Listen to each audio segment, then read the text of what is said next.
U.S. Airlines refunded $12.8 billion to travelers in 2020. $12.8 billion. This is a Fox Business story. 11 U.S. airlines issued $12.84 billion in cash refunds to customers in 2020 as the coronavirus pandemic upended the travel industry, and the head of the industry trade group, Airlines for America, A4A, said in a letter to lawmakers on Friday. Kallio said the cash refunds, which counted for 20% of airlines' revenue last year, came on top of billions of dollars of travel credits that are now being used as a rapid clip to book fresh flights. The redemption of voucher currently accounts for 10 or 15% carriers' monthly ticket sales and is expected to increase in coming months as the pandemic winds down and markets and venues reopen. Thoughts? No sympathy whatsoever for the airlines. Tell me Zero. why. Because A, they got $25 billion in bailout money at the beginning of the pandemic. Okay. They've always got their hand out. They're always getting taken care of. Zero sympathy. That's my first reaction. Number one, I don't believe them. I don't believe they gave back $12.8 billion. So I'm just telling you right now. That's documented, though. That's going to be like an audit. If you say It doesn't matter. He doesn't believe it. That's fine. Let him have his opinion. Maybe. It could be fuzzy math. It could be mysterious but accounting. he's got a point. You get $25 billion of bailout money. Yeah. I fly a lot. We all fly a lot. Oh, yeah. You actually fly weekly. You fly a lot. I've never gotten money back from an airline. It's a credit on another flight. So if they're trying to disguise that as giving money back, meanwhile that money's working for them. You got to get Moral to make the calls. You got to make Moral make the calls. You'll get more than credit back. But go ahead, keep Okay, going. that's true. That's a good point, right? You know, I need to get Moral, after them shout a out little to bit more. Moral. But then I always know that there's another flight coming, so I might as well just put it somewhere else. So anyway, that's my two reactions. A, no sympathy whatsoever. B, I don't believe you. You don't believe the math. That's fine. Tom. Hey, are you saying there isn't some sort of distorted accounting principles that could be happening There could somewhere? be. I'm not arguing with you. I'm just saying, let the boy wash. Let him do his thing. I'm letting you do your thing. Do you have any opinions? Yeah, I do. I think actually, right when the pandemic happened, I had actually a bunch of flights that were booked. Yeah. For March. You know that in the insurance conference, everyone has their spring meetings in March and April. I had spring meetings galore, and being in Miami, the hub is American Airlines. So I had a lot of flights booked to American. I actually got to give a shout out to American. They were actually pretty damn good. They reimbursed any flights. They said that there's no charges whatsoever for changing flights, for canceling flights. All good. They were actually pretty decent. But the one thing that I thought about with the bailout money is the speech that Chamath Palihapitiya had at the beginning of the pandemic, where basically he said, let them fail. Let them fail. And this was on CNBC, people were shocked. What do you mean let them fail? He's like, He's right, though. Yeah.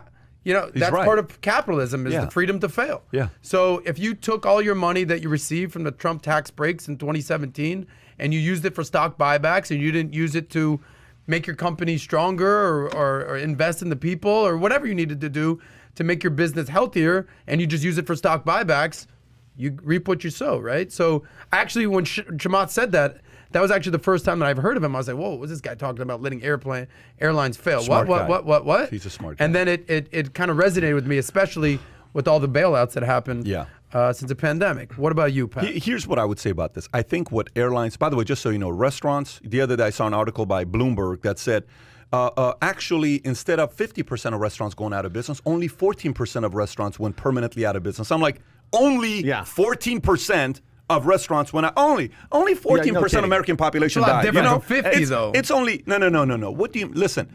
But then they'll flip and they'll say 2.6 million Americans died. So how come you don't say only? What do you mean only 14% of restaurants went out of business? This is a Bloomberg story. And Pat, remember, of that 14%, 86% of the businesses that are restaurants probably are hanging on by a thread. Oh, there's no question about it. They about had no other it. option. Yeah. I mean, it's a family thing. So just because they're not out of business doesn't mean they're like surviving or thriving. Margins are like this. Margins 10%. are like this. Even smaller in restaurants. Way smaller. Margins are like this in restaurants, and margins are like this in airlines. Exactly. When they're good, it's that thin. Airline industries, margins are like this. If I'm looking at this right now, here's what I'm thinking about. Forget about the $12.8 billion they have to pay back to travelers. Forget about the $25 billion that they got for, the bailouts. Forget about all that stuff. Mm-hmm. Every single airline company out there, if the CEO is going to do anything right now, here's what I'd be doing.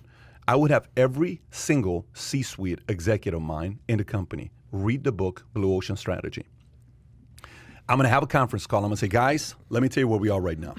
We need to read 2 books. One is Blue Ocean Strategy, And the other book is, let me give you the name. It's The Story of Apple. Kai, what's the, not Apple, IBM. Kai, what's the Apple IBM book I had you read? What is it? How Elephants Dance? I had this as my book for executives last month that we went through. Who says elephants can't dance? Can you put that up there so people can see it? I don't make money off this. I don't know who wrote. I couldn't tell you the author's name. But I had every single one of my executives read this because the recommendation was given to me by David Vega, a new COO that we hired. The guy's a flipping amazing guy. And he said, Pat, why don't we read this book? So we read the book. It's how the IBM CEO came in and cleaned house, okay? Every airline company needs to read Blue Ocean Strategy, I think it's by W.C. Chen, and they need to read this book, Who Says Elephants Can't Dance? Because your bigger problem isn't COVID. Your bigger problem is the last 12 months changed people's behavior. And if this behavior stays forever, you are screwed. If this behavior doesn't change, forget about how much money you got dealing here. Forget about all this buyback stuff. You may be going out of business if you don't change your current business model. Business model is broken today the way they're doing it. They have to figure out a different way to do it. By the way, the idea I would take for airlines is the following. Here's an idea for you on airlines. When you get on airlines, what can you buy? Actually, tell me what you can buy when you get on airlines. Headset? Booze? Now they're giving headsets for free or $5. Okay. Okay, booze? Food? Like little snacks what or else? something, snack packs. The freaking Wi-Fi they get up charged. Okay. But you know what? I don't know how much the airlines $20 make for that, right? It's But here's my question for you. I'm sorry. Why don't you put additional things to buy? Like, you know these games that you get for free and then you buy $700 worth of stuff that, you know, I'm in Colombia with my friend Steven Affo. Affo's like, look what Steve's doing. He just keeps playing this game. Steve was hooked to the game, spent a few thousand. I'm like, what are you buying? He said, well, I'm buying this because I'm trying to do this. And Steve was killing it in the game. But they got a guy to go from getting a free game to spending $700 at that. People are spending $5,000, $10,000, right? Why don't airlines create upsells? What is an upsell? Okay, if I'm up there by myself, what things do I want or do I need? Think about it, airline industry. What would you like to spend money on? And put tiers. And the tiers could be $10, $50, $100, $500. Some people would spend the money. You're up there like, hey, would you like this? Great. I don't know what it is, but they have to figure out a way. You got 400 people on a flight.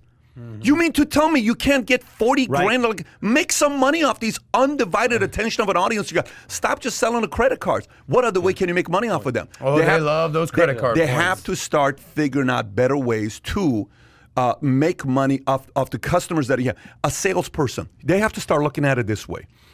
If a financial advisor at Morgan Stanley, Dean Witter, was to be told, hey, every day I'm going to give you 100 different audience to speak in front of, an average audience is 400 people. What would that financial advisor say?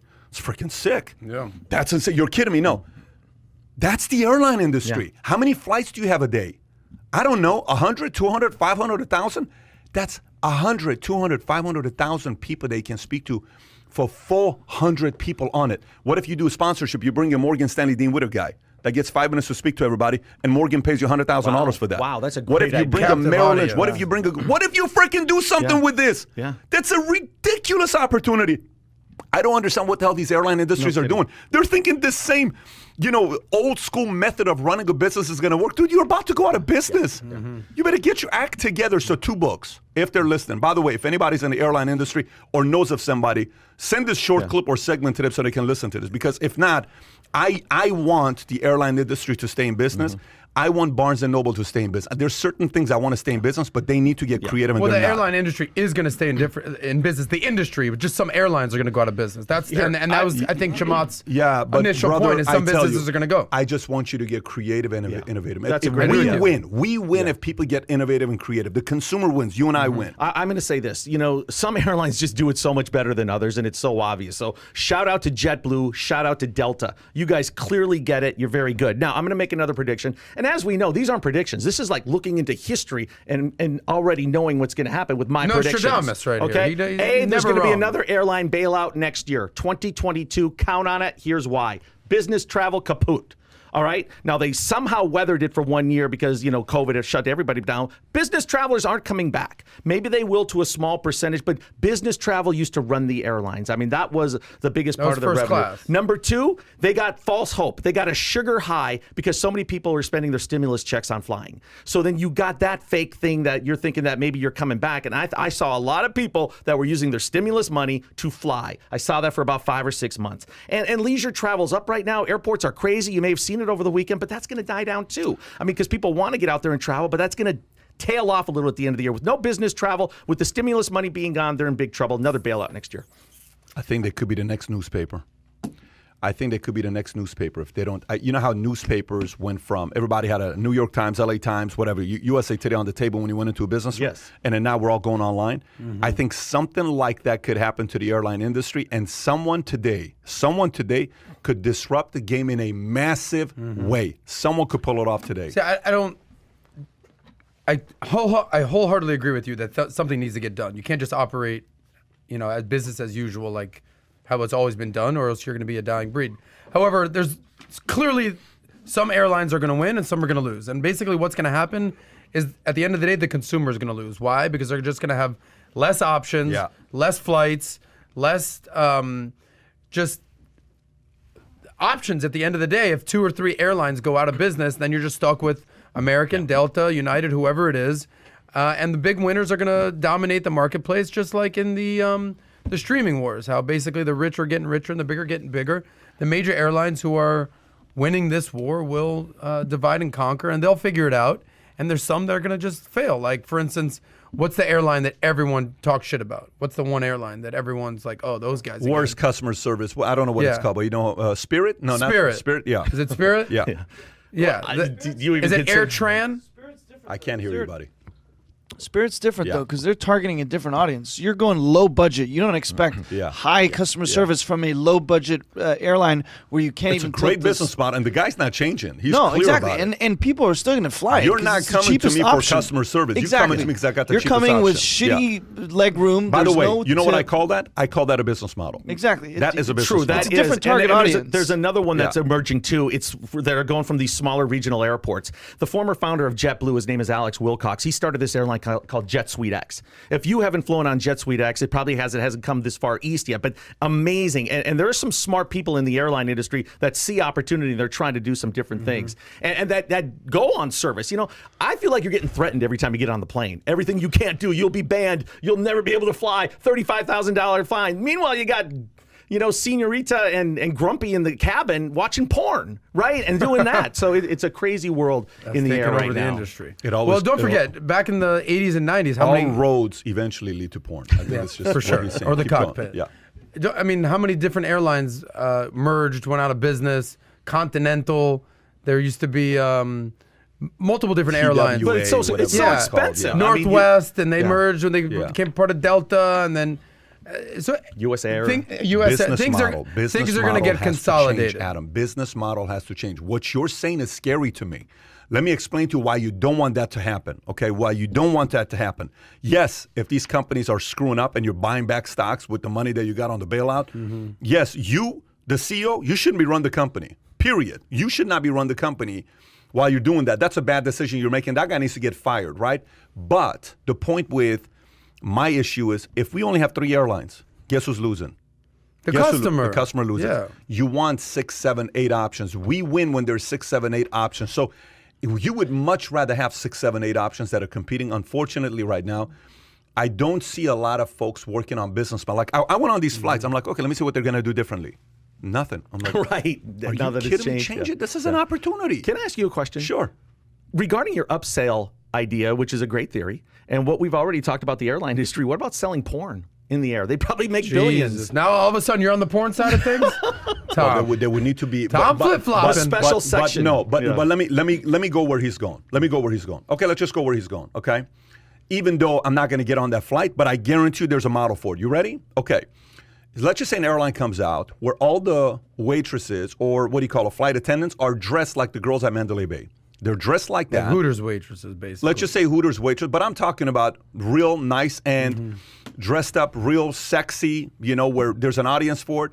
And then on there, it's adults only flight. It's truly an adults-only flight. No kids allowed. Right. It's 18 and up. Like a resort. You know what's crazy? That's a business model. That is a business model.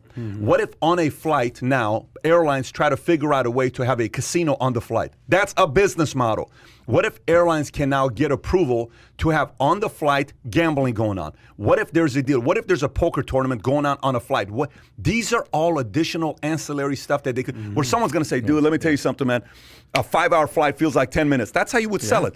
You want to fly from LA to Miami? Our flights feel like 5 minutes. Why? Because there's a poker tournament going on for 6 hours. And a winner gets $1,000. Your flight's taken care of. Like, that's the kind of stuff that they can do.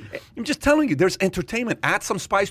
Maybe new music is a different genre. Maybe people like Italian music, you know, Dean Martin type of music, Frank Sinatra. There's an audience for them. Maybe it's an EDM flight. Maybe there's I think there's so many Basically, what you're ways saying to be creative. is the first 5 rows being first class and the rest just being packed in like sardines isn't a sustainable business model moving forward. Just because it's a business model. But now that everybody else is doing it, you're screwed. Plus, you would have to spend. I'd go on that flight, by the way. I know you would. Well, we figured. I know you would. By the way, if I was single, I would also go on that LA flight. to Miami, and that's what we're doing. I'm going to Vegas. Are you kidding me? I'm going to play poker for you. You're not even going to feel the flight like this. You're landing. Last thing, one of the biggest budget items for an airline is marketing. You would have to spend almost zero on marketing. You get so much free press. I mean, literally, you'd be getting so much publicity. I like what the Garbage Monster gave $4.99. Says market a Mile High Club section. Everybody already wants it, right? Yeah, there it is. Garbage Monster, you get 10x on your $4.99. We just gave you $50 on that comment. That's funny. So if you enjoyed this little short segment from the podcast that we did, here's another short segment to watch. Or if you want to see the entire podcast,